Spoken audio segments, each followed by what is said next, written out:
brief introduction to Silver Talkies. As you must have noticed while we were still chit-chatting, we have a very active, chirpy, and enthusiastic group of older adults who like to live life to the fullest. They love having fun. They love interacting with each other, and they learn from each other. And so Silver Talkies is all about that, how to age healthy, age happily, age gracefully, and age actively. So I think that's what we stand for. And we are a very well-knit community of seniors belonging to different cities across India. So if you are 55 plus and you like mingling with people, you like meeting new people, then this is the place for you, because you will never feel lonely and you will never feel isolated, because you are always connected with someone. So I invite you, all of you, to connect with us, because and I think Nitya's Sangha will, they know his vision of having a conscious community. I think Silver Talkies has a kind of similar vision, but specifically only for older adults. That's where we are. So a very warm welcome to all of you. I have known Nitya since March this year. It was a chance encounter for me, because I was Nitya's here. Hi, Nitya. Hi, good to be here. Hi. Lovely to have you. You made it. I made it. Yeah, so we thought we'll just get started with the introduction so that I can hand over the mantle to you as quickly as I can. So I got introduced to Nitya. It was a chance encounter when I was in Delhi and my parents and my family had COVID. And just the day Nitya was starting his daily meditations on his YouTube channel, a friend of mine passed on the meditation link, and I heard him for the first time. And I have been his fan. I personally feel he's a Pied Piper, who can tag along people in a very fun and enthusiastic way. So a background to his journey.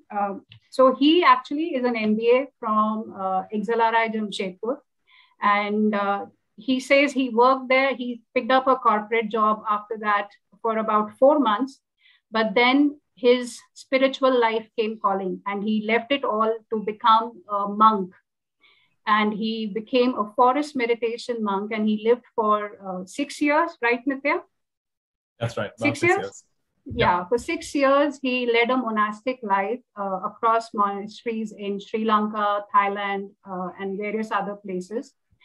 And then he felt that, he needed to do more. He needed to pass on his learnings and share with others. And that's when, with the permission of his teachers, he gave up his monastic life and came back. And since then, he has been busy passing on the message of how spirituality can be fun, very practical, and empowering. And that's the one thing that I really like about him. He makes it really, really easy to understand.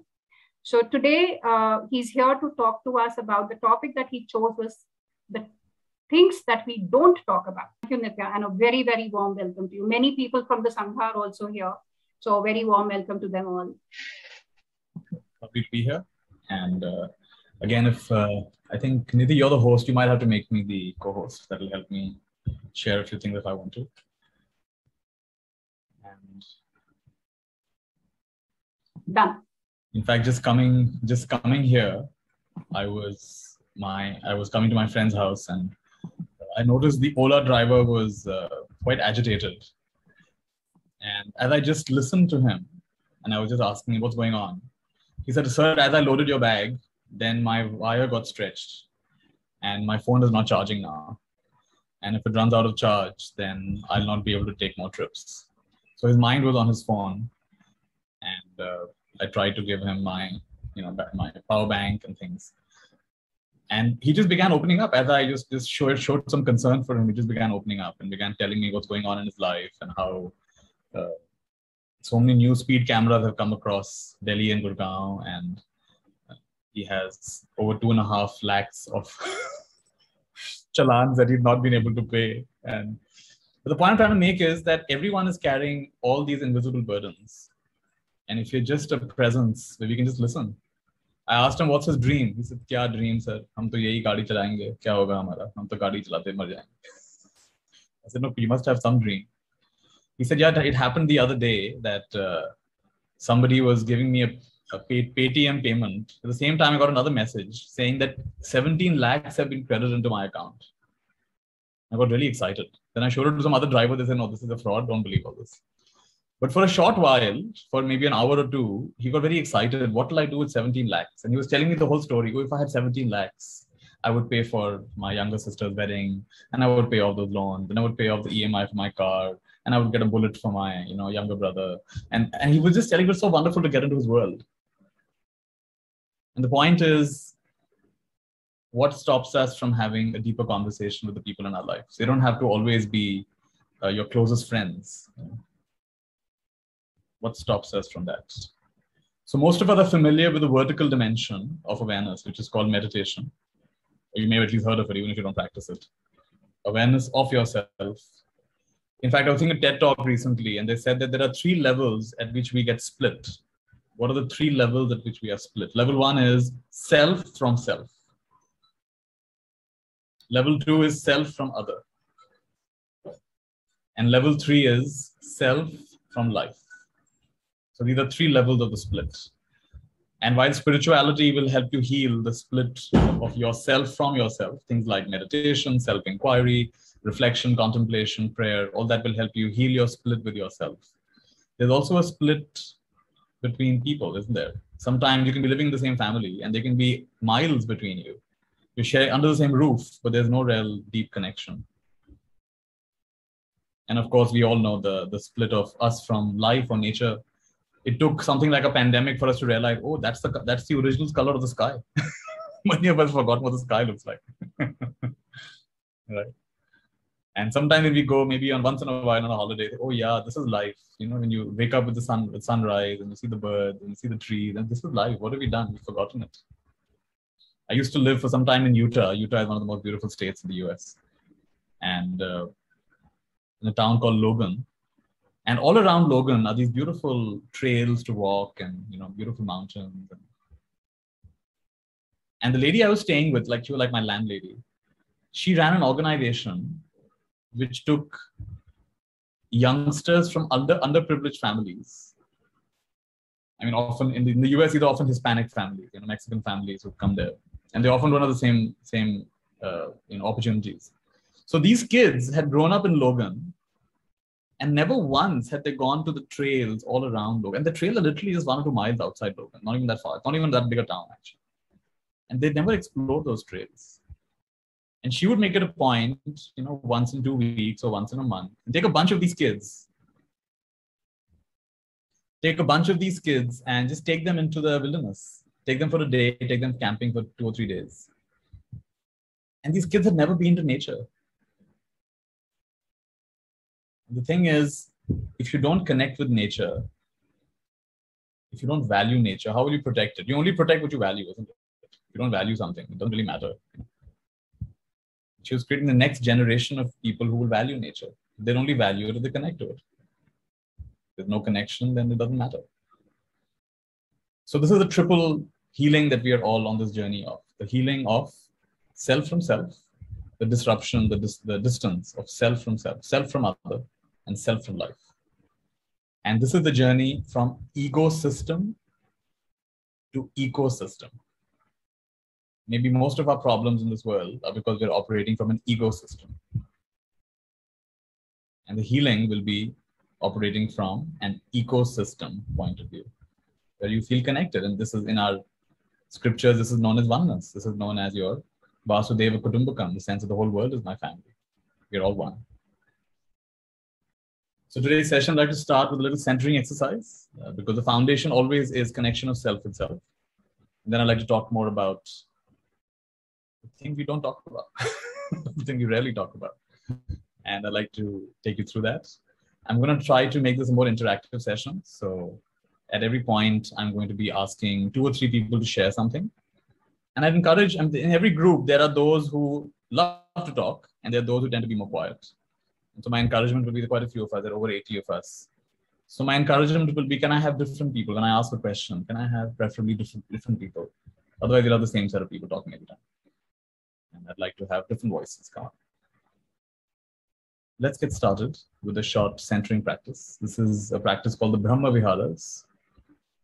The Brahma Vihara, there are 4 Brahma Viharas, you might have heard this. Maitri, Karuna, Mudita, and Upeksha. I'll put my table a little bit closer.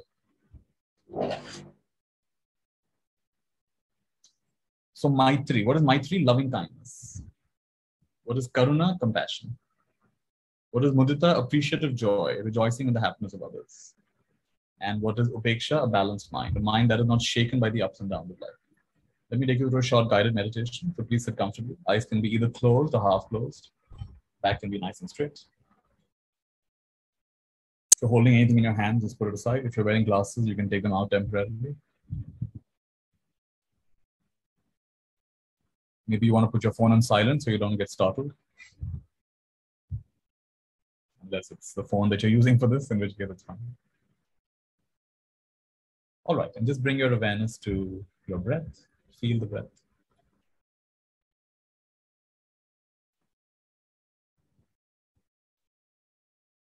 And even before we get into the Brahma Vihara, it's just gratitude. Gratitude that you can breathe.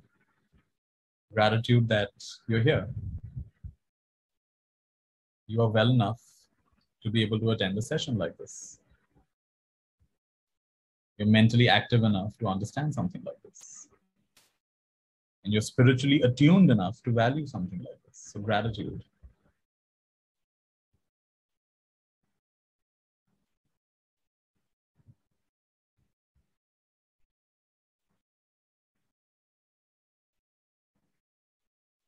And now a sense of loving friendliness, Maitri Bhav. Breathing in, what's it like to just feel a sense of acceptance and friendliness towards yourself? I accept myself the way I am. And I put aside this inner judgment, inner comparison. So breathing in, Maitri Bhav, Maitri for yourself, loving kindness. Best of luck changing anybody through judgment. Best of luck changing yourself through judgment. Doesn't really work. So try something different, loving kindness. And one nice way of saying this, just for today, what if there's nothing wrong with me? Just for today, what if there's nothing wrong with me? What a beautiful thought. Just for the next 1.5 hours, what if there's nothing wrong with you? Even if you've been thinking that for a million years. Loving kindness. And expand the loving kindness to everyone in your family, children, spouse, brother, sister, whoever there in your family. And simple thought, may you be happy. Tera Mangal Ho. Tera Mangal Ho. May you be happy. Don't try to do this perfectly. Just do it your way. It's very light, simple practice. Mind wanders, come back to what I'm saying. Breathing in and out, sending good wishes to everyone in your family. Almost like beautiful light is coming out of your heart. The beautiful light is radiating to touch and surround all your loved ones. It radiates further to include the whole locality, all the other people you know in your life. And now, as you breathe in and out, Ananta Maitri, limitless, limitless. Ananta Maitri, may all beings be happy and well. All are my friends. I've got no enemies. Ananta Maitri Bhav. And even if you can just touch that for a microsecond, a revolution happens in consciousness.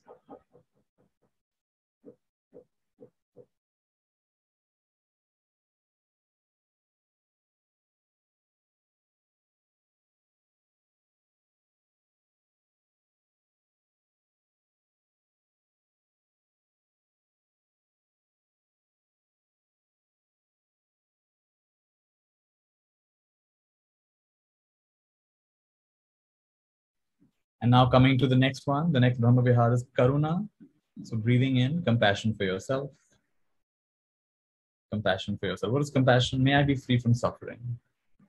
May I be free from mental suffering, emotional suffering, physical suffering, every kind of suffering. Maybe we have a suffering of loneliness. Maybe we have a suffering of being misunderstood. May I be free from suffering. So next few breaths.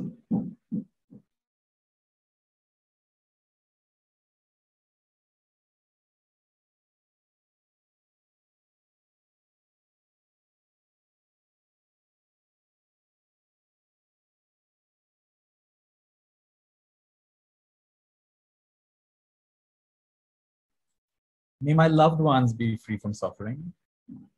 May my family members be free from suffering. Karuna Brahma Vihar. Sabke dukhe dur ho.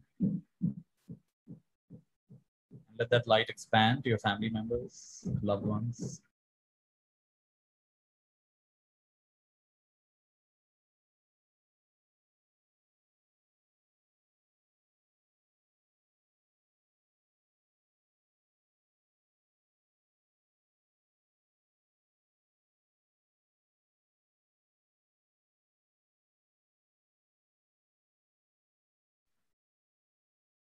And all beings, all beings.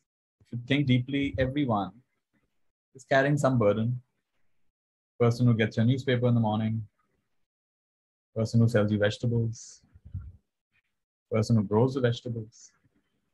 Everyone is carrying some kind of a burden. They may not always talk about it. So the simple wish, may all be free from their sufferings. This is Karuna Brahma Vihar. Karuna Brahma Vihar. Compassion.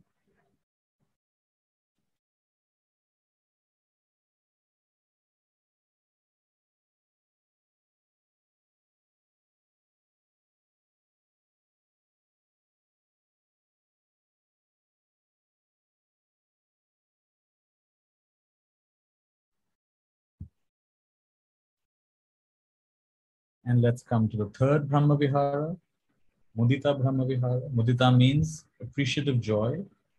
So rejoicing in the good fortune of all beings. Rejoicing in your own good fortune. You have obviously put some good factors, causes and conditions into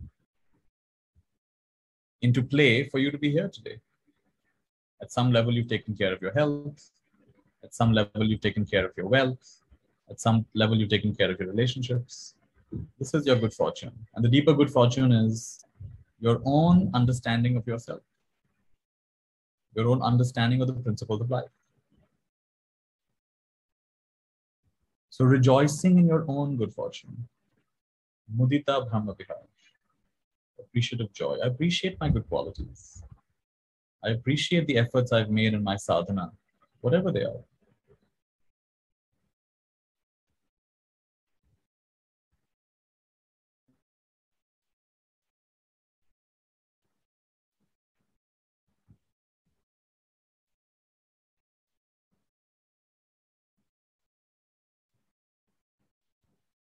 And similarly, your loved ones, your family, I appreciate the good fortune of everyone in my family, all their good qualities. And may they have even more of that. Your happiness is my happiness. Your happiness is my happiness. This is called Mudita Brahma Vihara.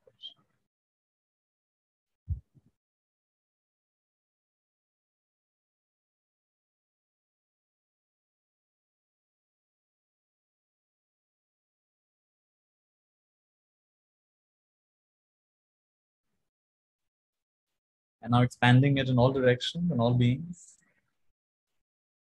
My teacher called Mudita the lazy person's way to enlightenment. He said, why is that? Just think of people who are happy and doing well and be happy for them. Rejoice in their happiness. So think of anyone in your life who's healthy, who's happy, who's doing well. And instead of comparing ourselves, we say, how wonderful. May you have more of that. Outer goodness, inner goodness. In all ways, may you be blessed. May you be healthy. May you be happy. May you be secure. May you be protected. May May you prosper, especially in your wisdom. May you grow in wisdom, because that's what really outlasts everything else. May you grow in wisdom. Mudita Brahma Vihar. Ananta Mudita. Ananta Mudita.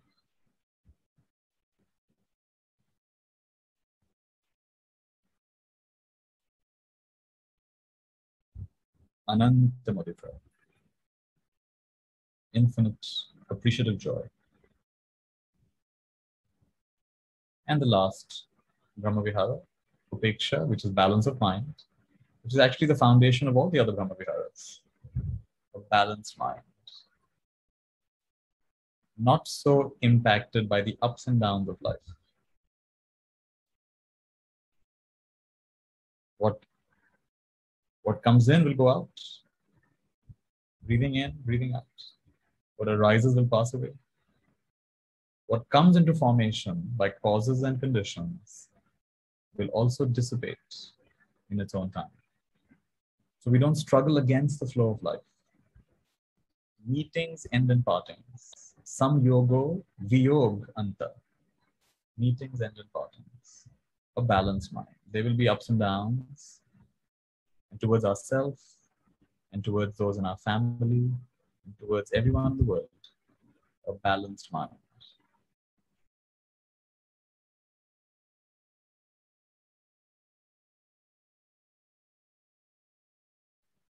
There'll be gain and there'll be loss, ups and downs of life. Gain and loss, happiness and sorrow, good reputation, bad reputation, famous and unknown, 8 worldly conditions. We will keep a sambhav, balanced mind, through all these ups and downs of life. These 8 imposters will come, each trying to sell you something. Sell you happiness or sorrow, but we'll not take delivery. I know you for what you are.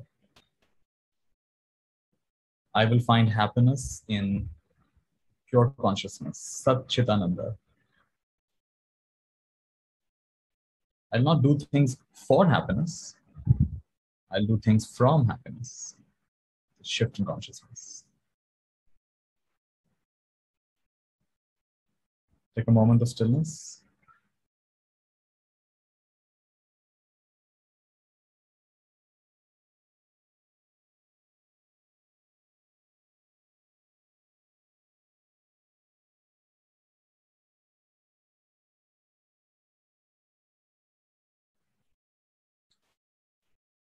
Whenever you're ready, you'll take 2 or 3 deep breaths.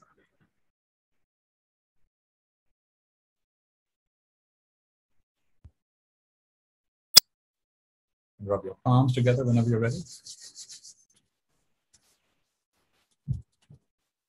Bring them over your eyes, over your face.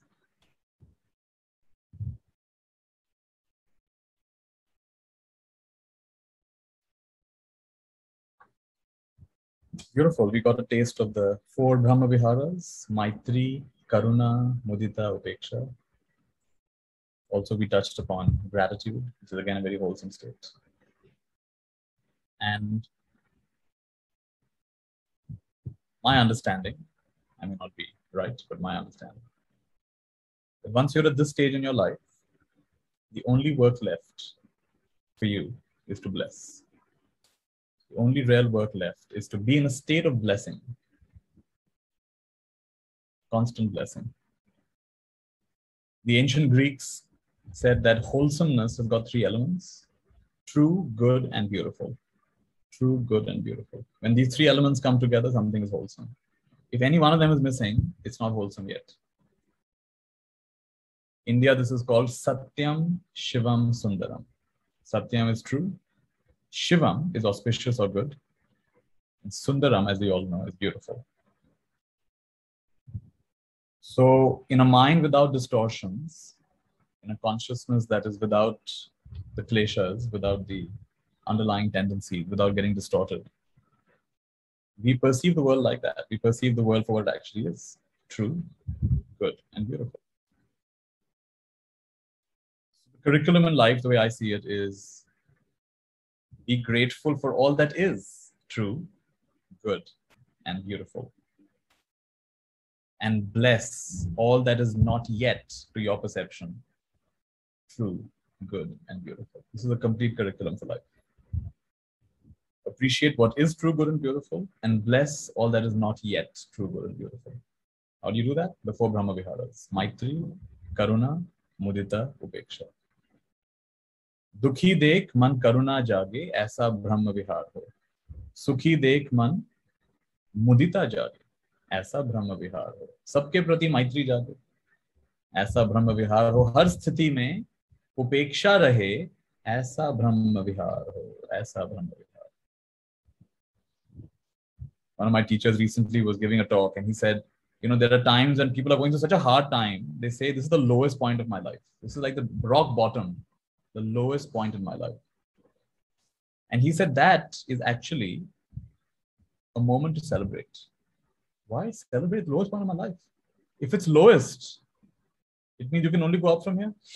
So then it's the lowest point, right? Things can only get better from here. So it's a time to celebrate. And when you say this is the best moment of my life, then now, you know, let's be careful, because if at the top, it's the best. Now it can only go down from here. The other day I was in Goa and I met a lady, and in the course of the conversation in our lunch, we were having lunch, and she said, I used to head SBI. She used to head one of the biggest banks in India. She was one of the heads of SBI. And then she retired. And now it's very hard to find another job like that. You see, you're heading SBI is one of the Fortune 500 companies of the world. I don't know how many $1 billion.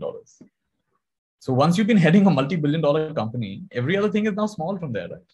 So for a long time, her ego held her back. How can I take another job? It'll be small. How can I take another job? Then after a while, she said, well, how long will they remember me as the chairman? I mean, I don't know how many of you remember the first lady chairman of India, of SBI. I don't know how many of you remember. You'll have to Google it probably. So she said, people don't remember. People have forgotten. So then she took on other assignments. You see? So when you're at the top, all you can do is go down. But she was smart enough to not get caught up in that trap, identity trap, and said, no, I will contribute in a way that I can contribute. So like this, ups and downs of life. So don't look for happiness in the ups and don't get dejected in the lows. Have a sambhav, balanced mind. You will have pleasant and unpleasant experiences in life, as you already know by now. The more we can keep a balanced mind, that is the foundation for all the Brahma Viharas. Maitri, Karuna, Mudita, Upeksha. Upeksha, this balance of mind is the foundation for that. From these 4 Brahma Viharas, we can now talk about today's topic. What is it we don't talk about? First of all, why do we not talk about it? Because at some level we are afraid, or we're not used to, you know. Every culture, every religion, every background, the places you live in, the gender you have, it will determine to some extent what you do and don't talk about. I was attending a talk in Delhi, and there was a psychologist. He'd been studying gender and sexuality for many years. And he said, you know, I've noticed something about secrets. He said, first of all, every family has secrets. Every family has secrets. Did you know every family got a secret? And some secrets are such, like he talked about homosexuality in India, that in the West, when you admit that you're homosexual, it's called coming out of the closet. He said in India, when you say you're homosexual, the whole family jumps into the closet. Kisi ko batana mat. It's become a big closet now. Instead of coming out of the closet, you all jump into the closet together. Don't tell anyone. Especially don't tell that auntie. Don't tell that auntie. They'll tell everybody. Don't tell. You just quietly do whatever you do. These are examples of things we can't talk about. We're afraid. Sabse bada rog, kya kahenge log. And what I got from this in my own journey is that what I'm really afraid about is, and listen to this carefully, what I'm really afraid about is what I think you'll think about me. Isn't it true? What I think you will think about me. I'm going levels deep into this. First of all, I'm thinking, I'm caught up in my own thinking. Then I'm imagining what you're thinking. You may or may not even be thinking that. And then I'm projecting it back onto me. How are you seeing me? And I want you to see me well. But as we all know, we can't control how other people see us. And one at least I found, it's a relief to realize that people don't think of it as much as we think. We think, oh, they'll think that. Okay, they may think for a few seconds. No one got time to think of you day and night. I was in the US and there was a friend of mine, his uncle died. His uncle had been in the armed forces. He died. And they were expecting at least 200-300 people to come for the funeral. But that particular day, there was a big snowstorm. So 20 people came. It made me think about this, that, oh, this person his whole life might have thought, what will they say about me? What will they say about me? Who will come for my funeral? This probably happened in the pandemic. It happened in my family. I don't know if it happened to you. People who attended every wedding, who attended every funeral, who attended every gathering, when they passed away, no one could be there. It was all on Zoom. The funerals have happened on Zoom this time. No one could come and meet anybody. Hardly anybody came. So the point I'm trying to make is we spend such a lot of time wondering what will people think. But at the end, they may not even come, depending on the weather, depending on the pandemic, depending on the traffic. They may not even come. How much of our energy we've given to this? So my take on this is, I give people permission to judge me. Why do I give them permission to judge me? Because they're going to judge me anyway. So let me give them permission to judge me. Why should I dictate what you should think about? You will think about me whatever you think about. So I free myself in that process. कुछ तो लोग कहेंगे, लोगों का काम है कहना. So I'm now going to bring up a few principles of talking about, being more authentic. And at each point, whenever I share a principle, I will invite some conversation, like interaction, right? I'm going to share a principle and invite some interaction. So the first principle is, when we encounter people in our family or outside, would you be willing to enter a space where you're not trying to fix them, not trying to improve them? Nidhi, with all good intention, introduced me as someone who's here to spread the message. Actually, I don't see myself like that. I'm not an evangelist. I have no message to spread. That would be very arrogant of me to assume I have some very big knowledge to share with all of you. I mean, you're all much older than me. For all you know, you have much more wisdom and knowledge than I have. That would be very arrogant. But I'm here to explore what to me is meaningful. And this isn't a topic that's meaningful to me. And if it may or may not benefit you, I can't be sure about that. So I'm not here to fix you. I'm not here to change you. I'm not here to improve you. There are two disclaimers of spirituality, which I love very much. The first one is, just because it works for me doesn't mean it'll work for anybody else. Maybe you began doing Krishna Jap and really changed your life, but that doesn't mean it'll work for somebody else. Not necessary. When I was 16, I learned meditation. I loved it. My brother tried. He tried. He really gave it his best. So Nitya, when I meditate, I get a headache. Then I thought, oh, you're doing it wrong. You should do something. You're getting too tense.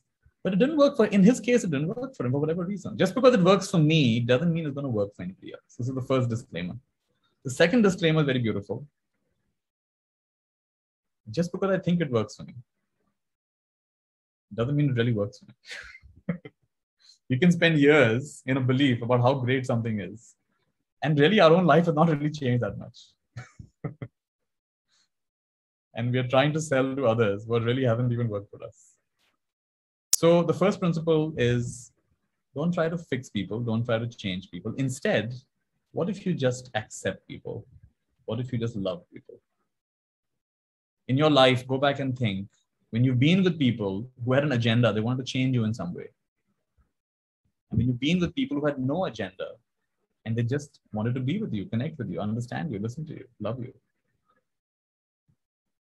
Where there's love, there's no judgment. Where there's judgment, there's no love. So now let's have a few of you talk about this principle. When you hear me say this principle, the importance of, and we'll have question answers toward the end. So I'm not going to get into Q&A, but any experiences in your life around judging, trying to change, improve, fix people versus accepting people the way they are. And I'd love to hear from 2 or 3 of you before we go to the next principle. You can unmute yourself.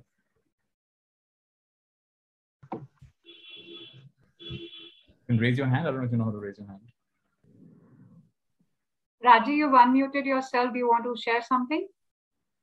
Yeah, because very good evening, sir. Because I'm also in the meditation. I just love the way you took us in the meditation, Brahma Vihar. And that 5 minutes of your meditation has taken me to a very cool state of mind. And it was a great experience. I just wanted to share that. Thank you so much. And since you're speaking, talk about this as well. Talk about this. When in your life have you been with people without trying to change them? And what's that been like for you? Give an example. So come again, sir. I couldn't hear. When in your life have you been, could be family members, could be friends, and there was no sense of I have to improve these people, I have to change these people, to transform these people. You were not there to fix anybody. Have you had that experience in your life? Yeah, like it was there in the beginning, like, in the beginning stage of my life. After doing the meditations and all, I started accepting as they are, like, and I stopped changing the other person. I started changing myself from inside. So that brought me peace of mind, and I started becoming cool with myself. Otherwise, always I used to be in a conflict. They're not like that. They're not like this. All that conflicts were always bothering me. Then I started doing meditation, vipassana and all. Then things started falling into place. Now I'm comfortable with myself, not trying to do anything to anybody. It's okay. Whatever happens, it's okay for me. Like, it was a very beautiful journey it's going. In fact, I want to invite everybody. What you said is very powerful, Raj Lakshmi, that right now in your life, just check. Isn't it true that some of your stress and tension is because you want someone to change? Isn't it true that some of your stress and tension is because someone, why are they like that? They should not be like that. They should be more this and more that, and listen to me. And isn't it true?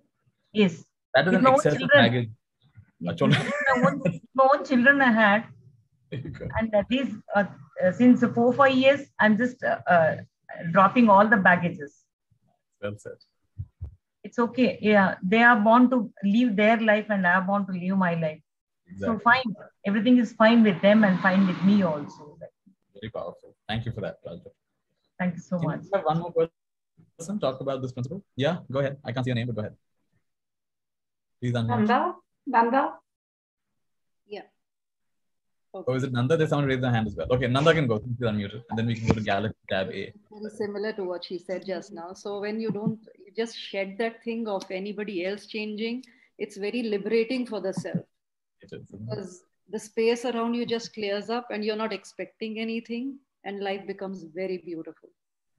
So that's been my experience much later in life, not right from the beginning, but since a few years for now, that's how it's been. So it's lovely. My teacher, Nanda, had a very powerful way of saying this. He said, when you let go a little bit, let go means what? Let go of trying to change others. When you let go a little bit, you have a little bit of peace. You let go a lot, you have a lot of peace. And when you let go completely, you have complete peace. All your troubles come to an end. So my invitation for all of us is, I know there are old habits hard to change, but can you at least give yourself a break of 5 minutes, 10 minutes in the day? Will you stop trying to change anybody, including yourself, by the way? Just for now, just for these next 10 minutes, I'm not going to try to change anybody. Not my driver, not my cook, not my family, not my neighbor, not even myself. Give yourself that holiday. You deserve that holiday. It is tiresome to try to change people all the time. Very big burden we carry. It's unnecessary suffering we create for ourselves. And go ahead, Vishwanath. Yes, I would like to just rephrase the statement what you said, is that I draw no lines. Lovely. It's endless. The horizons are big. You accommodate anybody. How beautiful. I noticed that wherever in the world there are borders, there are conflicts. Like you're saying, draw no lines. Which border in the world does not have conflict? The moment you draw a line, you have a border. The moment you say, me and my neighbor, this religion, that religion, men and women, this age and that age, immediately the conflict starts. So it's so true. These are imaginary lines. And can you enter the consciousness of no lines? The underlying unity. Yes, there are different waves. It's part of one ocean. But that is very much the foundational, that's the idea that's behind what I'm trying to say. Beautiful. And Shushma is raising a hand. Shushma, go ahead. Very late in life, I have sort of learned that one cannot afford to be judgmental. And there is one thing which has guided me right through my life.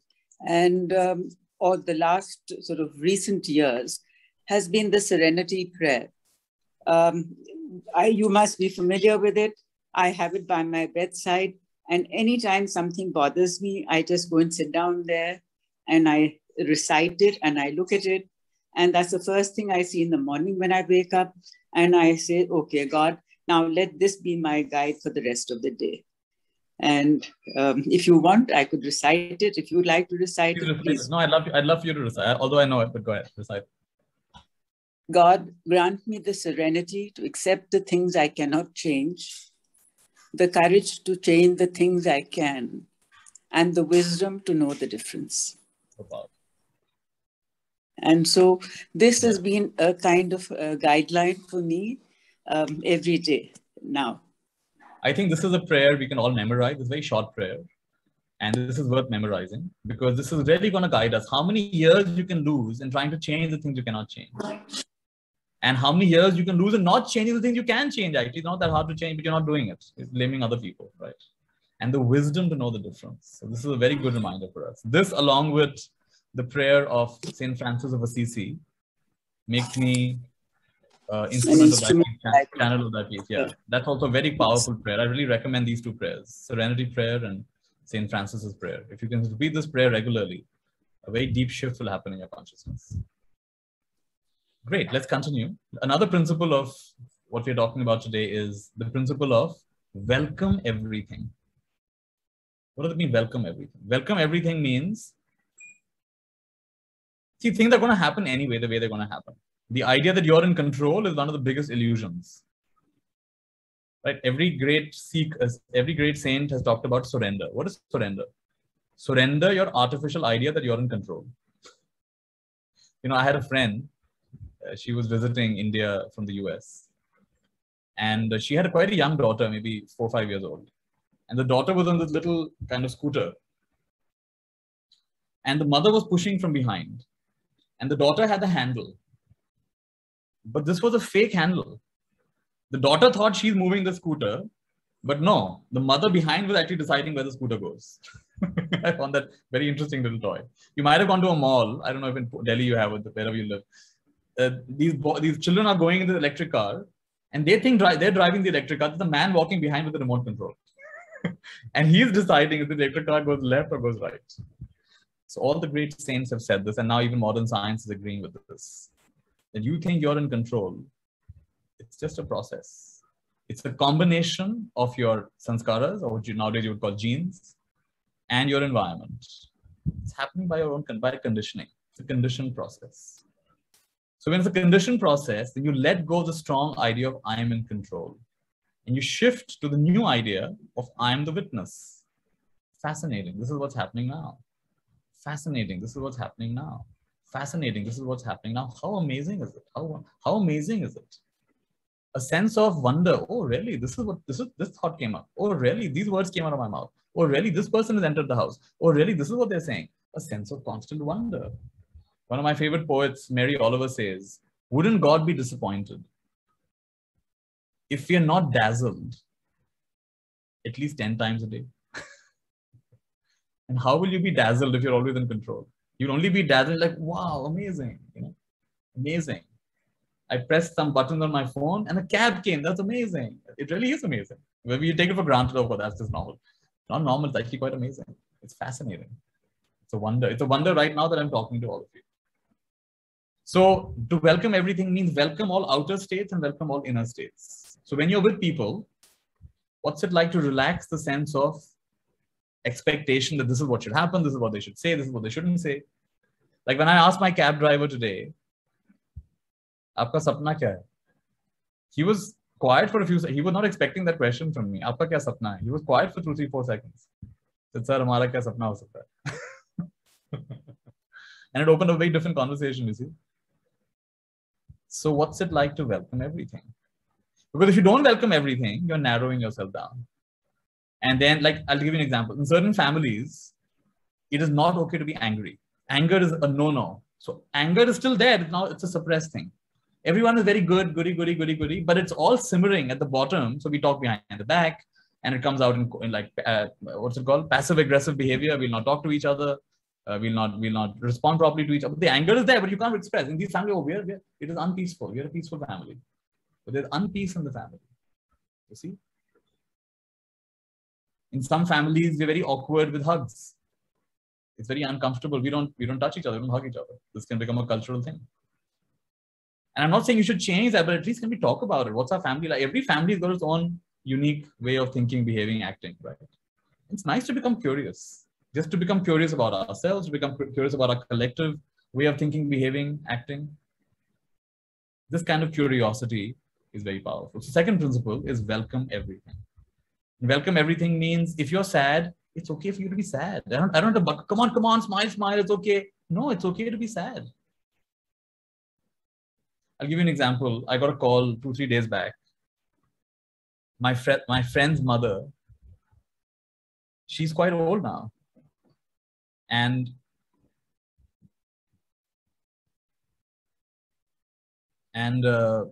they got a diagnosis saying that she may not live more than 5, 6 months. She's got some kind of cancer.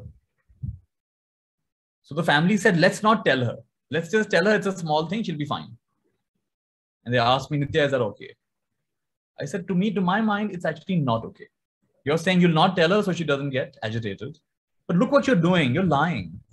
The last few months of her life, you keep pretending everything's fine. Behind the back, you're all worried and concerned. And I think people are smart enough to intuitively know my time is coming. So she's also lying. Ha, theek ho jayega, thoda sa theek ho jayega. So they are lying, you're lying, everyone's lying.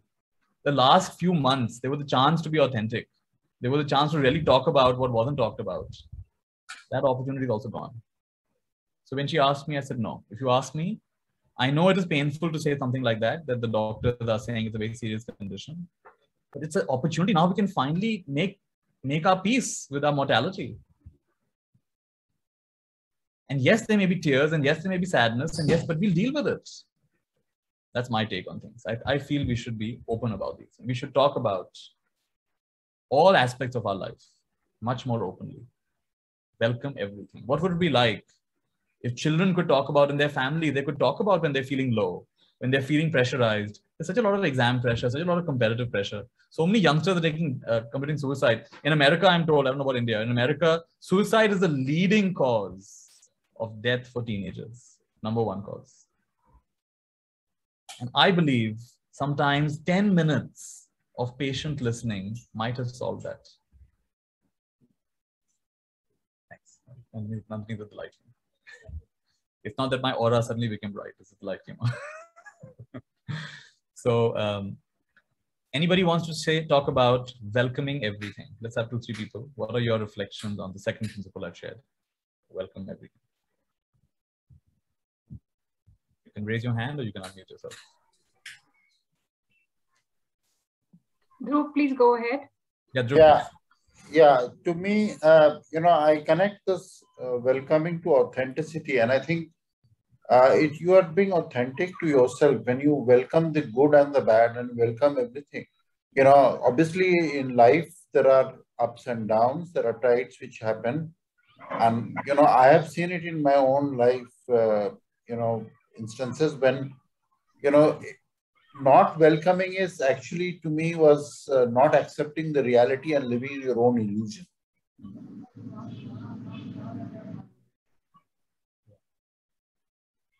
And you think that shift has happened to some extent, that now you're much more... Yeah, I mean, the only, the danger which I tend to get into is that I get into judging myself too harshly. Okay. That is the flip side of the whole thing, which I get. So you take the blame instead of blaming others. Now the blame is going to yourself. Yeah, I mean, yeah, that, you need to do that. I mean, so it is not. So the question of, you become too harsh on yourself and you start, what you talked about earlier is about the judgment, judging others. You judge yourself too harshly. And I think that's very debilitating.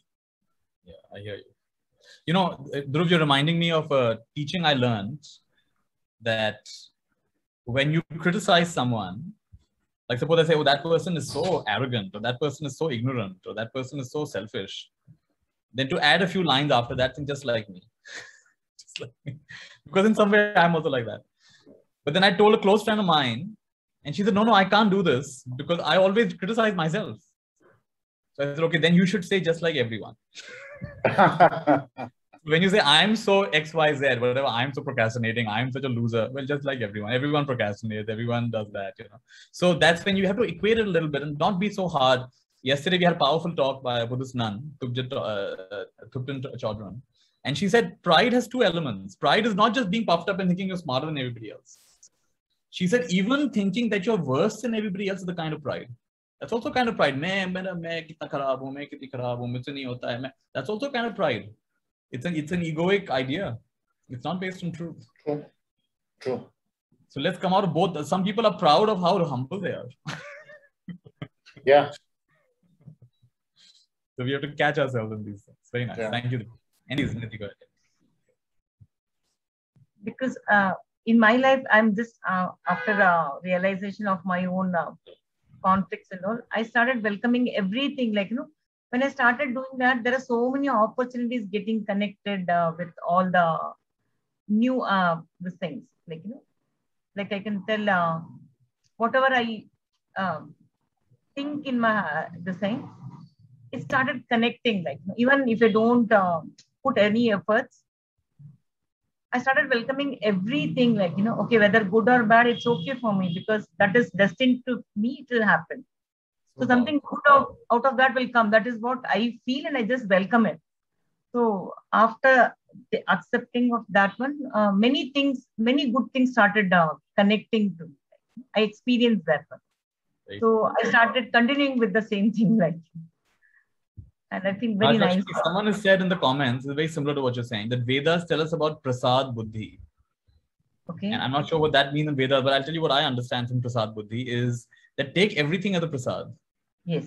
Everything as a prasad. Like I went with a friend of mine. He said, Nitya, I've been to this temple for 30 years. Will you come with me? I said, yeah, I'll come. So outside the temple, he said, but one thing, I've never asked anything in the temple. I said, really? What do you do in the temple? He said, I just go and say thank you. Thank you. We went to Indian temples that got many, many deities. So thank you Rama, thank you Hanuman, thank you Ganesh, thank you. And then the prasad came, so we said, thank you for the prasad. And then it occurred to me, prasad is not only what you get in your hand. Prasad is your whole life with your prasad. Yes. Suppose you were to see everything as a prasad. Yes.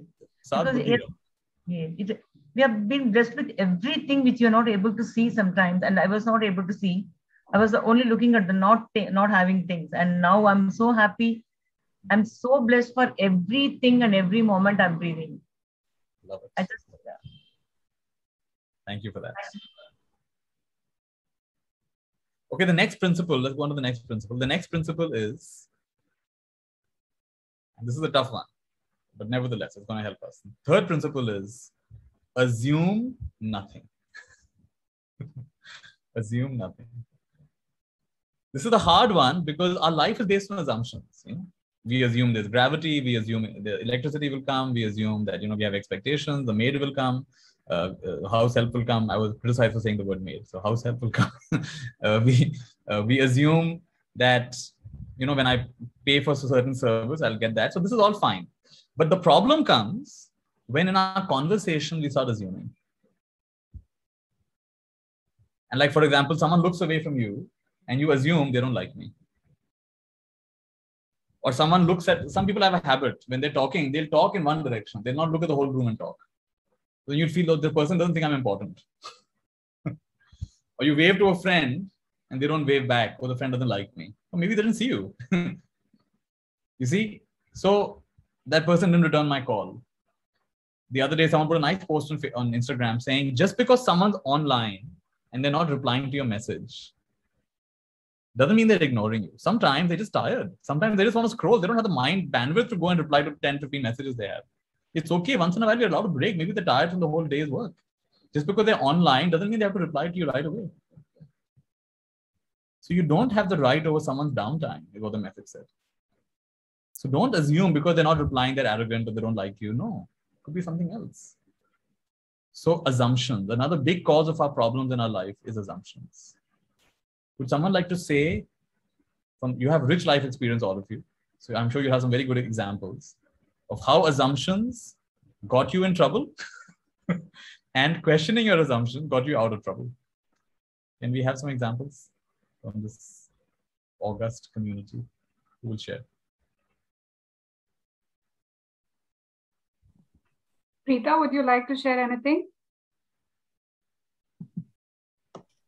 Yeah, I just would like to say that I'm enjoying this talk a lot, first and foremost. I relate a lot to all these things. Yeah, assume nothing. I agree that, we expect something from somebody and then comes the fall. Like you don't get what you want. There's too much riding on what you're assuming or expecting. You take people for granted and all that leads right down to the fall. The disappointment is so huge, it crashes down on you when you don't get back what you are hoping or wanting to get back. And this is just by assuming that, yes, this is going to happen to me, and it doesn't happen. So I, for one, have learned not to assume. I kind of go to the second part where I'm saying, okay, bring it on. I mean, I've had my ups and downs, so I know more is there in store for me. So I just wait to see what comes along next. And yeah, this is really something that we have no control at the end of the day. So we just have to go with it, roll with the punches and everything, and just take it. That's what I think. Amazing. In my experience, I find I cannot help but assume. It's like almost like a built-in mechanism in the brain. So what I found is making a vow to never assume doesn't work. But what does work is to check my assumptions. Right? So I would say, it seems like I'm noticing, or it seems like you are fill in the blanks. Is it true? Right. So Preeta, it seems like as you're here with this talk and you're hearing me say various things, it seems like you're connecting to various examples in your life where you may have had similar experiences. And in that way, it's becoming a rich talk with a reminder, oh, that happened there, that happened there. And are you finding, so my question is that true? Are you able to relate to other aspects of your life? Nothing is coming to my mind as such, but this whole thing seems so familiar. I know what you're talking about. I do relate to it, but I'm not actively going in. Yeah. Yes, I just know that things will happen and things are going to come. And the only thing I tell myself is be prepared to face it. Don't go berserk. That's about it. Now, see, what happened was I got to know you a little bit better because I was projecting something onto you. Oh, looks like she's connecting to all her past. But you're like, no, I'm actually very present. And I'm getting a good feel and I'm getting a sense that, yeah, it seems true. And I'm a little bit closer to you because I checked my assumption. This is a very simple example, right? But there could be other examples that, oh, you seem preoccupied. Is that true? Oh, you seem tired. Is that true? Always end with, is it true? If you say you're tired, they'll say, yeah, what's wrong with you? You feel judged. What, am I looking tired? And is it true? Is it true? You seem to be preoccupied. Is that true? And then they'll tell you it's true or not true. No, I'm not preoccupied. When I'm thinking deeply, I'm with you. But I'm just considering what you just said. And that's taken me into my own world for a bit. And so this element of clarifying the assumptions, because see, what happens is we are together. Physically, we are together. But mentally, we can go more and more distant because we have more and more layers of assumptions. You've probably seen that happen in close relationships, friendships, marriages. And we are just so far away in our minds because before we say anything, we decided this person will not agree to what I have to say because they're like that only, right? Yeah, that's because of past Yeah, it's all past experience and conditioning, whatever it is. Like, because I said once, reacted like this once, the expectation is that I'm going to react like that every single time. But then that particular reaction is based on so many other things, which may not be there now. I might be older and wiser now, or I might be in a better mood now. Exactly. So, yeah, we don't take that into consideration when dealing with other people. That's the whole problem. So we just think, me, my, and, just feel bad when something comes at us like that, from get blindsided by something. You don't really think that, why did I even assume that this is not going to happen or anything like that.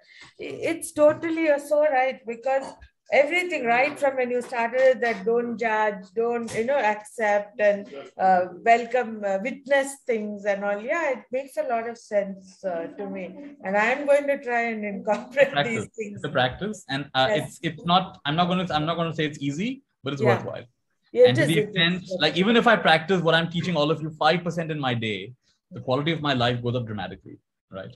Of course, I may forget, I may get into my own thing, and I'm also assuming. But if I just check my assumptions, and it gives you that peace of mind when you're balanced in your thinking, you don't really go like that. So yeah, beautiful. I am definitely going to practice some of these things. Thank you. Great. Okay, next principle is one of my favorites. It's called reveal your experience. Reveal your experience. What's happening inside of you? See, I cannot expect all of you to be mind readers. Right? So I will reveal my experience. This is what it's like for me right now. Mentally, physically, emotionally. I will read. When you say that, I feel closer to you. When you say that, my heart kind of opens. When you say that, I kind of get a little perplexed and confused. Hearing you say that, this is what happens in me. This is called relational conversation. There's personal conversations, there's informational conversation, and there's relational conversations. What's an informational conversation? Where do you live? What do you do? How many kids are there? What have you done in your life? They're informational. But what time does the bus leave? When you don't know people well, it's mostly informational conversation. Haan, kahan rehte hain, kya karte hain? But then personally, you get to know them better. Personal conversation, the stories of their life start emerging. The challenges they face, the difficulties they face, the ups and downs of their life. It's more personal. But beyond the point, I mean, how long will you, the same stories, like some of you have been married for a long time. The moment the spouse opens their mouth, you know the same story is going to come. You heard that story 100 times. Same story is going to come out again. So it becomes kind of stale, you see. So if you only live in the world of informational and personal, beyond a point, every relationship is going to get stale. The only way relationships can remain dynamic and alive is when you learn the art of relational conversation. What's relational conversation? What's alive in me now? So what's alive in me now is a sense of relaxation as I'm sharing these things with all of you. I'm feeling you're all very attentive, you're all very attuned, you're all trying to make the most of this. I also feel a sense of the humility of some of you who have done so much in your life to be willing to listen to someone who's probably less than half your age. That's humility. Not everyone can do that, right? And a willingness to, this is also called growth mindset. At this age, to not say I know it all and to be willing to attend, first of all, to learn how to use the damn Zoom thing on your phone or the laptop. That's growth mindset. People say, no, I can't do technology. But you probably had to learn over the years, cell phones and email and mobiles and laptops and everything. That's growth mindset. So that's part of my experience right now, sensing the openness and the growth mindset and the humility of this group. That's revealing my experience. And it may change. Next moment, it may change, right? And that's why, because it can change any moment. 1 minute I can feel disconnected. Next moment I can feel totally connected. It can change. In 1 second, a gathering can go from boring to super interesting based on one question, one interaction, one sharing, one experience, isn't it? So that's called reveal your experience. And I want to add one more to this before I open it up, because this goes very closely with the fourth one, the fifth one now. Own your experience. So when we reveal our experience, the danger is we can go into blaming. Because of you, I'm feeling this. Like you're boring.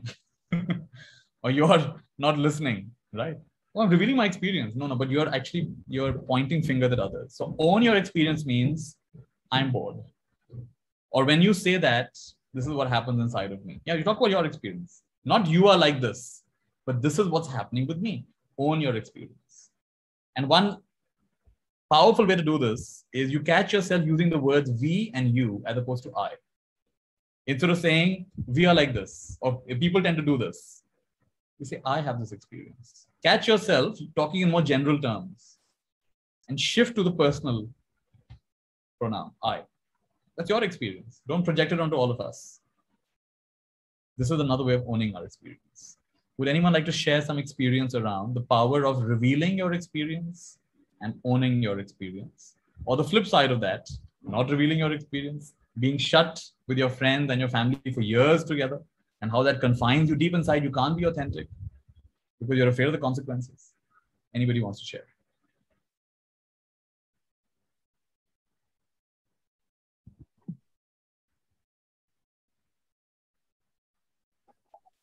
Nilofer, yeah, please. Nilofer, please go ahead. Great session. Thank you so much. Great learnings.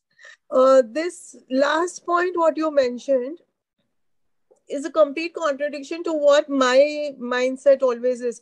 I feel when we say I, any which ways, it appears as a very self-centered and selfish thing, isn't it? Yeah, it can. You're right. It can. Yeah, it's how you're using the I. You're right. Yeah. Although we should not be judging people, the tendency is always there. It just becomes like automatically you form opinions. And when anyone is, I don't like this, or I am against this, or you feel the person is so self-centered. They're not considering anybody else's opinion, isn't it? When we say, I don't like this, and we're putting it onto the other person, what I'm trying to say is that when I see that behavior, this is what happens inside of me. And I'm kind of revealing to you something that you may not know, because my inner world is hidden from all of you, right? And that's what I mean by own your experience. And as opposed to saying, Nitya, we are tired. No, I'm tired. That's honest. If you don't know if we are tired, some people may actually be very interested, right? Nitya, this is, the world is so judgmental and nobody listens, and, women are not safe, and I feel unsafe. I sometimes feel judged, or I feel judgmental. That's more real. That's actually closer to the truth, because otherwise you're assuming stuff. Back to the assumption one. But I know there's truth to what you're saying. So I think there's some nuance here. I'm not sure what that nuance is, but I think you'll get it. There's a way of using the I where you make it look like, oh, I. You're right. That's not the point I'm trying to make. But the point I'm trying to make is don't generalize and talk about your lived experience now. And there's a certain power to that. There's a certain, in Buddhism, it's called Yatha Bhut Jnana Dasanam. In the present moment, what is your direct experience of reality? That is the gateway to all wisdom, as opposed to living in concept. Oh, people are like that, and we are like that. Society is like this. What is society? We all have different ideas about society. There's no one fixed idea about society.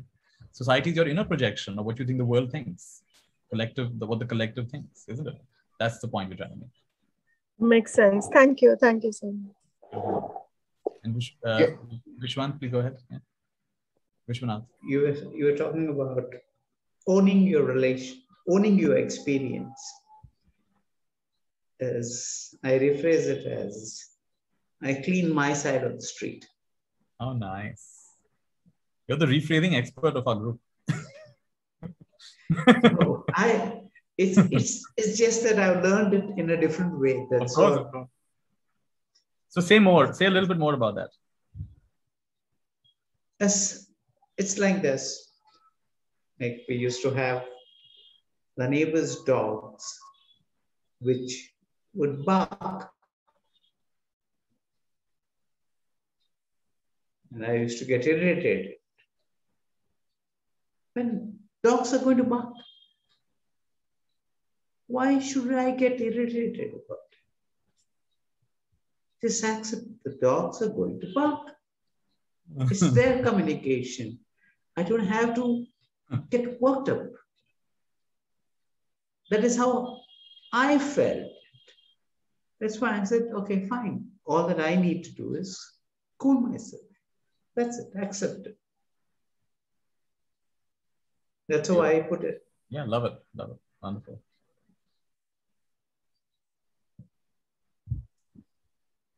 Great. Let's come to the last principle for today. The last principle is honor self and other. And what does it mean, honor self and honor other? Honor self goes like this, that nobody else in this world has had exactly the same life experiences you've had. Not even your sibling, not even your twin brother, sister, no one. You've been on a unique journey. So when you say, I'm sad, and someone else says, yeah, I know what that's like, they don't know what it's like. Your sadness is your sadness. Just want to mute everybody. Yeah.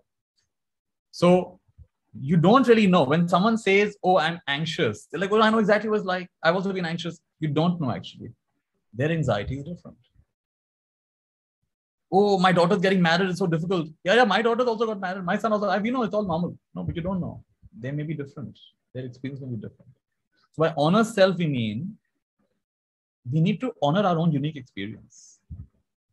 And sometimes in India, we do this quite a lot. Arey, your problem is so small. Think of the hungry people. Think of the poor people. No, it's not right. Even whatever problems they have is their problem. It is a real thing for them. Right? So we shouldn't diminish someone's suffering. It is a very real suffering for them. So honor self. I have to honor my experience. And even if the rest of you say, no, that's not the way we do things, I have to stand up and say, no, but for me, it doesn't work. This is the way. This is my reality. This is called honoring self. But it has to go along with honoring others. And honoring others is exactly the same thing the other way around.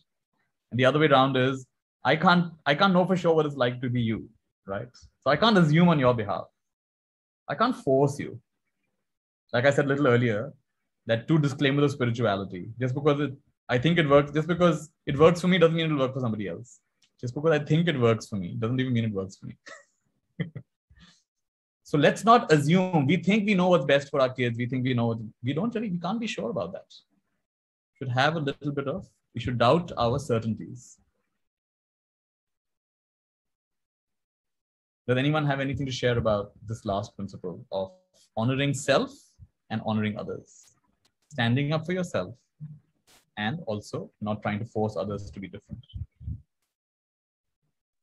May I say something? So yes, as a medical person, this is very often we try to generalize one person's illness with the other person's illness. Oh yes, that one also had the same problem and that one also recovered like this. We don't understand each one's level of pain or difficulty or even maybe finances, even adjusting is totally different. Nothing is the same. After all, like you correctly put it, even a twin or a sibling is different. So, and we do tend to generalize, whether it's birth, death, illness, experience, happy, sad, everywhere we tend to presume that each one is going through the same pattern, but it's absolutely different. You put it very correctly that we are all, each one of us is very unique in our whatever, mental makeup, physical makeup, experiences, life skills. Beautiful. Yeah. Thank you, Vinita. Very, very powerful sharing and coming from your own experience. Anybody else wants to say something? And after that, I want to get into a bit of a summary of what I've shared today.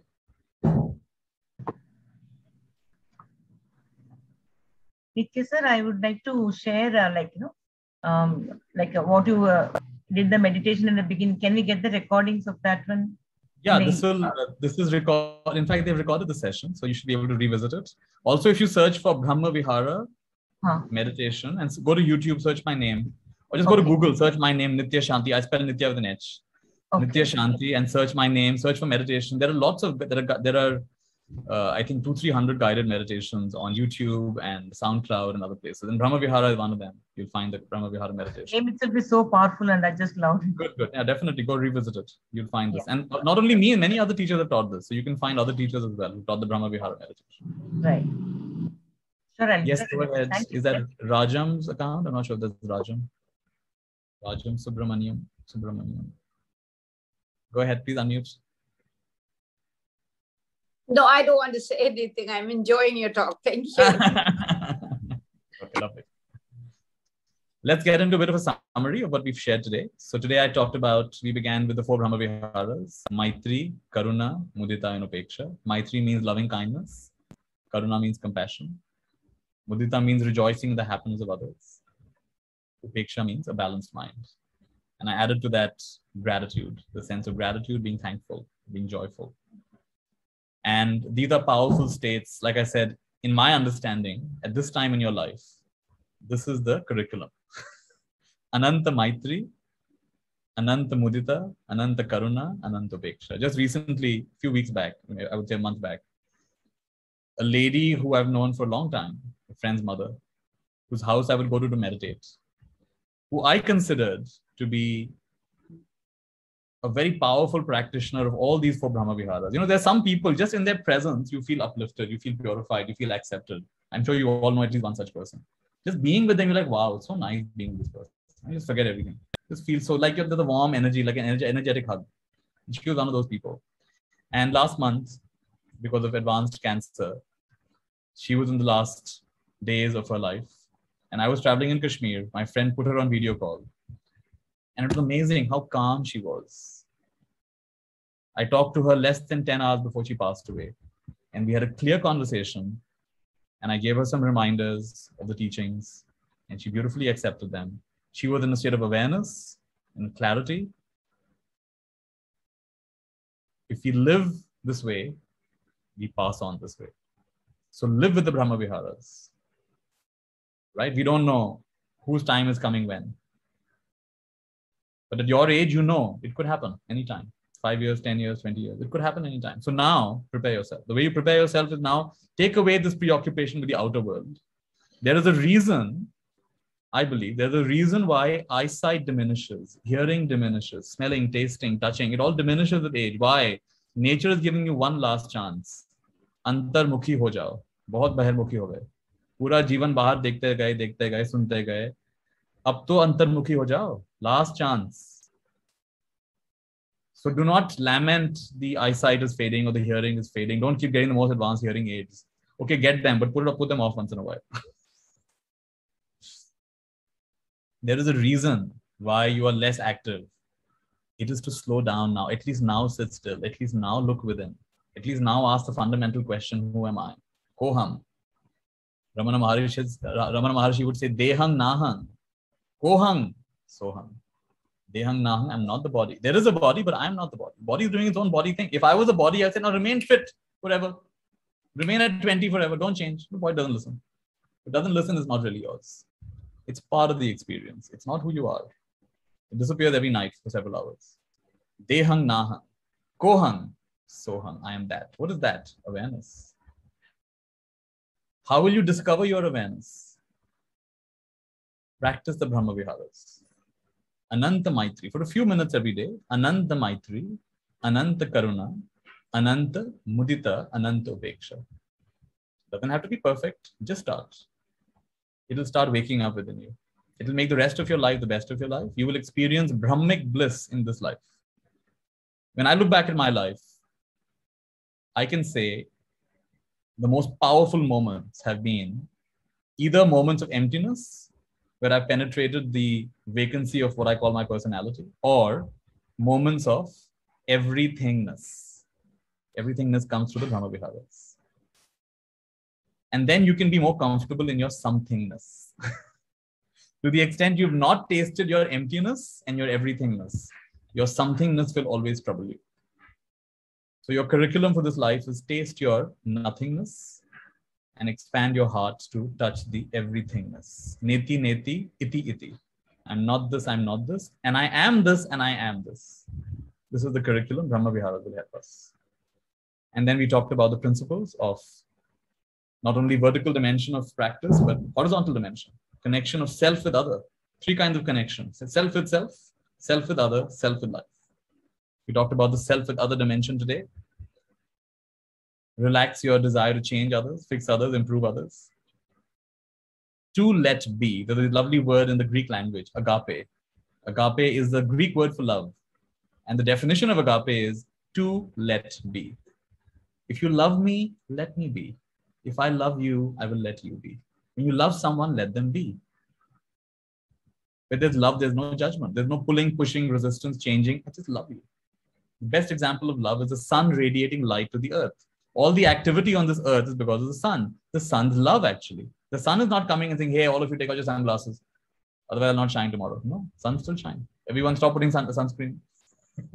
Everyone's complaining about the heat and the cold. The sun just loves anyway, right? What's it like to be a sun-like presence? This is called agape. Agape means to let be.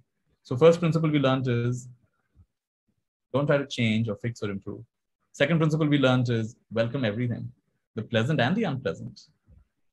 The parts you find acceptable and the parts you find unacceptable. The parts you feel comfortable with and the parts you find uncomfortable, because that's authentic.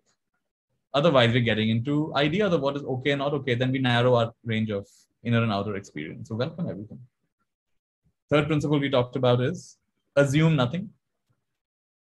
And in my understanding, you will assume. You can't help but assume. But at least check your assumptions. Is it true? What I'm thinking, feeling, believing about you, is it true? I'm noticing this. Help me understand. Is that truly your experience? I would love for you to later on Google something called ladder of inference. Ladder of inference is a very powerful teaching. How we quickly take observable data and we run up the ladder of inference. We draw conclusions, we work from beliefs, and we very quickly jump up to conclusions. If you want to reduce your assumptions, you should learn about the ladder of inference. My mother used to teach this many years back. Ladder of inference. Please Google ladder of inference. You'll find videos and you'll find pictures online. The next principle is reveal your experience. People can't guess what's happening with you. Tell them what's happening with you. And speak from the I. This is what's happening in me. And own it. Reveal your experience. Oh, don't project it. Oh, because of you. No, in me, this is what's happening. That's my experience right now. Help me understand. Can you please help me? This is what's happening with me. People love to help, but when you judge them, you should forget it. They've already died or their ears already shut. You can't force people. One wisdom we should all have got by now is best of luck changing others. अब तक तो ये ज्ञान आ जाना चाहिए. इतना कुछ experience कर लिया. Can barely change myself. What will I change others? My prescriptions for others were meant for myself. My teacher said, everything you want to change in the world, you're actually fed up with yourself. That's why it's bugging you. You're bugged with them for not changing, but look at the things that you're not able to change in yourself. If it was so simple for them to change, then you should also be able to change. Not easy for you to change. Not easy for them to change. It's okay. Right. The last principle we talked about today is honor self and honor others. Beautiful. So yes, I've shared a lot. I don't expect you to remember everything. Just take any one thing that was meaningful to you. Could have been a simple example or a principle. And trust that. And you'll find that with that one thing comes everything else comes along with it. It's all interconnected. Back to Nidhi. Aruna had asked, explain last to Mudita and Preksha. Was that covered? Mudita is appreciative joy, which means rejoice. So what's the opposite of jealousy, basically? Jealousy is you compare yourself in every way. Oh, they're more than me, they're better than me. Oh, and then you feel also, oh, they don't deserve it. They don't deserve that. Come on, look at them. This is jealousy. This is negative comparison. So instead of that, you have Mudita, appreciative joy. I rejoice in your happiness. I rejoice in your well-being. You see, just because outwardly people are doing well, we all know this. Inwardly, all kinds of stuff is going on. Right? So we don't really know the full picture. Everyone is carrying a hidden burden. So let's not assume what they deserve and don't deserve. You don't know their background. You don't know what they've done in the past. Right? So we cannot be sure about these things. So Mudita is rejoicing in the happiness of others. And it's not Preksha, it's Upeksha. Upeksha is nowadays known as indifference, but that's not the original meaning. It's more like equanimity, balance of mind. Some of you study the Gita, so it's Sthita Pragya, the mind that is not shaken by the ups and downs of life. That's Sthita Pragya state, it's the same as Upeksha state. A good example would be when you shake a water bottle, it's got half filled with water, the water splashes around. When you shake a tomato ketchup bottle, nothing much happens. You can keep on shaking. It will not move that much. So we want you to be more like tomato ketchup. And less like the water that splashes around. Be like tomato ketchup. Don't get so shaken by the ups and downs of life.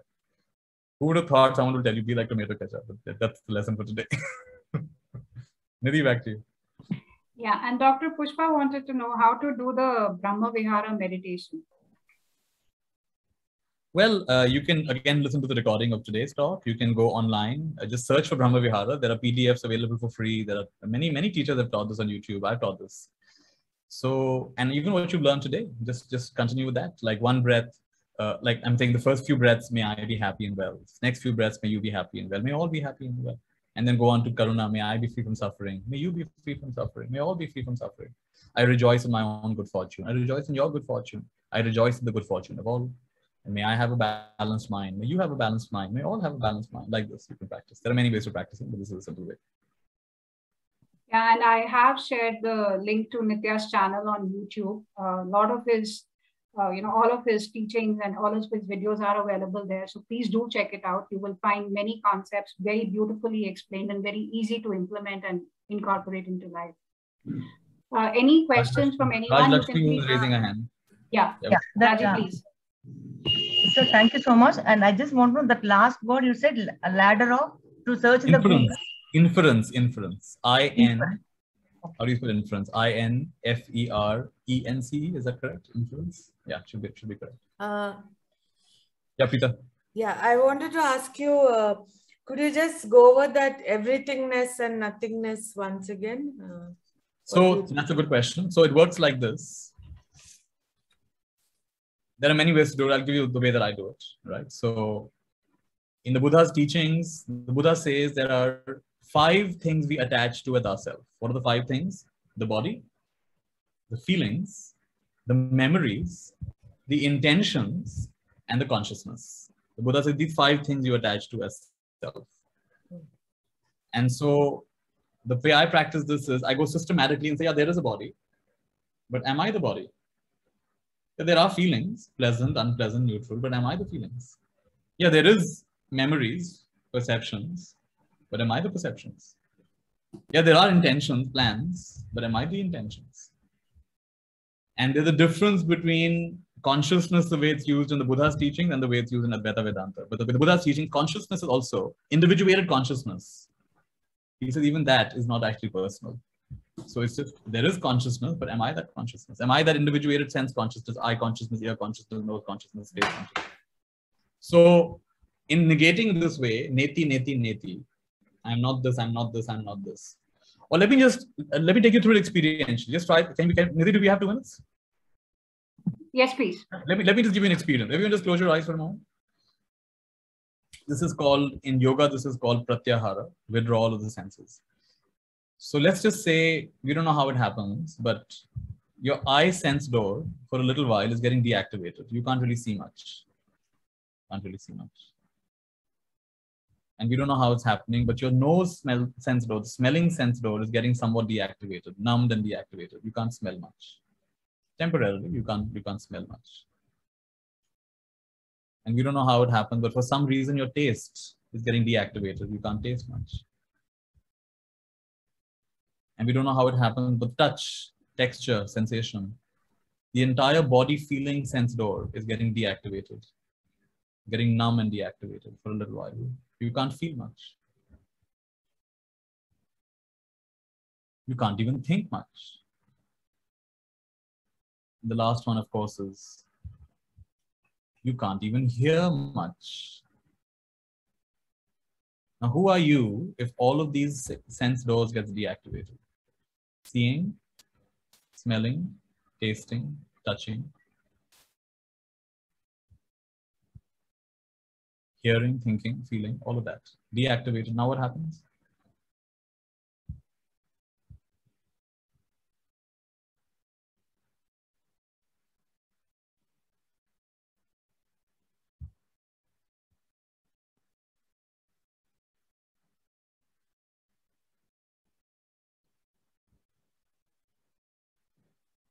Take a deep breath.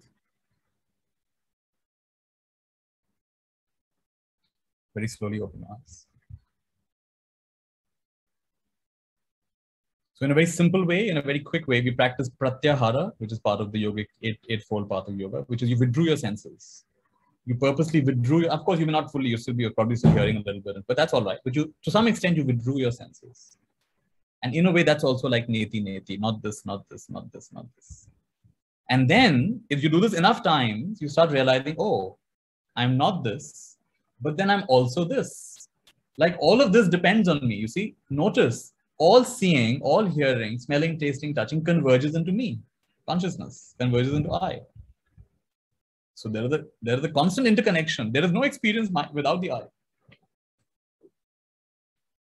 So then I'm also this. If it's always connected to me, wherever I go in the world, whatever, I'm always there. There is no event that happens without you being there. How can there be? So then if I'm always there, then it is part of me. And instead of saying I'm the face in the world, the recognition comes, I'm space for the world. I'm space for the world. I'm not a face in the world. When I look at the screen, I don't know which is my face except from memory. I see my legs, I see some part of my hands, but then above that, I don't see a face, I see a space. You have never seen your own face. You've only seen reflections. And reflections will change depending on how far away they are. If further away, you look like a body. Further away, you look like a room. Further away, you look like a city. Further away, you look like a planet. Who are you at zero distance? That. At zero distance, you are nothing and you are everything simultaneously. That is the wisdom of neti neti and iti iti. That's how you actually lose your fear of death. When you look, because let me ask you, whatever your age is, 60, 70, 80, isn't it true that inside yourself, you don't feel that old? Most people you ask, like, I look at the mirror, I think, who's that person? I just feel like a 16, 15, 20-year-old. 20. Isn't that true for most of us? Because it's true. Because your reality is you're ageless and you're timeless. So do not identify with the face in the mirror. See, that fellow is in trouble. That fellow, look, the teeth are falling, the hair are falling, the eyes are fading. Finished. That one's in trouble. But this one, sparkling fresh, unborn, undying, Tattvam Asi. This is the practice. This is the reason we do all of this. When you do this, you start, now you're no longer afraid of death. Or there may still be fear, but you're not afraid of fear. It's beautiful. Metta, you've gone one level deeper. The body will have physiological fear. You're not afraid of anything. Welcome everything. Beautiful. Very deep question. Thank you. Yes. Any other questions in the room? Otherwise, we've come to the end. And if anybody would like to actually, I would love to hear any reflections that anybody would like to share on what Nithya spoke about today. Any sharings, 1 or 2 we can take. There were a lot of messages coming up.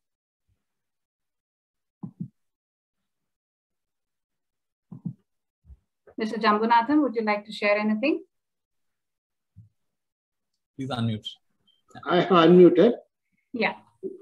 I'm a practitioner of this, Advaita principle. And most of the time you have been talking about is all only from Advaita, although you have been taking Advaita. But, I really felt that this way also Advaita can be explained. Because most of our teachers have been feeling that Advaita, for talking about Advaita, we need, the listeners need to have certain minimum ideas about life, about death, about self, about Atma, about infinity, all these things. But I'm amazed really that this way also the same Advaita principle. I am Naham, I am not body, I am not mind, I am not anything, I am different. All these things are only, assumed on me. This principle I really appreciate. 1.5 hours, beautiful talk. I wish you all the best. May God bless you. Thank you. Your powerful blessing. Thank you so much. Thank you so much. Thank you. Can I invite Anuja, if you would like to unmute and share your reflections from today? I know you are also a practitioner, so that's why I'm inviting you. Anuja? Thank you, Nidhi. I actually joined a bit late, which is my loss, but I am definitely going to hear much more of what you have to share with us, Nithya Shantiji, because I found the clarity and the simplicity, as I wrote in our message box to you, that I found that wonderful, because these are difficult concepts, I think, to absorb into our lives, no matter how many times we hear them. And I think the simpler they are put to us, the easier it is to actually practice them. So I found a lot of practical help today from the half session that I heard. I was unable to attend the whole thing, but thank you so much for sharing all these beautiful things with us. It was very, very good. Thank you. Thank you, Anuja. Lovely. So what I started with, it's ended with that. You put it so beautifully and simply, Nitya, it makes it so easy. And I must tell you, Nitya, you know, if somebody calls him, you know, you are our spiritual guru, he said, I'm not a guru. I'm your spiritual shuru. I'm just getting you started. But yeah, it was a beautiful session. And I think on the occasion of World Elders Day, what you spoke about today, I think it fitted really well. Some lessons for life to keep forever and to really, you know, incorporate them into our day-to-day living to make our own lives better. And as we make our life better, of course, it kind of passes on to others around us. So we're really working towards that. So thank you so much, Nitya. In spite of your hectic schedule, you managed to join us and give us this brilliant session today. Lovely. Thank you for having me. Pleasure to be with all of you. Thank you. Thank you, everyone. Bye-bye. Thank you. Many blessings. Be well. Goodbye. Nitya, you should have actually spoken to them about Mayurma. I don't know why you didn't do that. That doesn't about Mayurma is the way of sending. Yes, let's end with Mayurma is the way of sending infinite blessings. So just do this with me. Empty your hands. If you're holding something, put it down. Put your hands up. And slowly bring them down. And draw a big heart in the air. And then put one palm on top of the other. And you'll draw a lying down 8. Lying down 8 is an infinity symbol. So make a lying down 8. Second is a little bigger. And third is quite big. And come back to your heart and say with me, Mayurma. Mayurma is the way that we send loving wishes. We make a big heart in the air and we multiply that heart. Because the heart of loving wishes, good wishes, all the Brahma Viharas, we multiply them by infinity 3 times. First infinity is for me. Second infinity is for you. Third infinity is for everybody. And like this, we end with the Sankalpa of Sabka Mangal Ho, Sabka Kalyan Ho. It's called Mayurma. So let's end with Mayurma. Take your hands up. Make a big heart in the air. Multiply that loving energy by infinity 3 times. A bit bigger. Third is huge. Come back to your heart. Let's say together. Mayurma. Mayurma. Mayurma just means loving wishes for all. Infinite blessings. All right. Thank you. Okay. Thank you. Bless you. Really enjoyed it. Yeah, very nice. Thank you, everyone. Have a lovely Thank you so day much. ahead. Thank you. Bye-bye. Take care. Bye. Bye.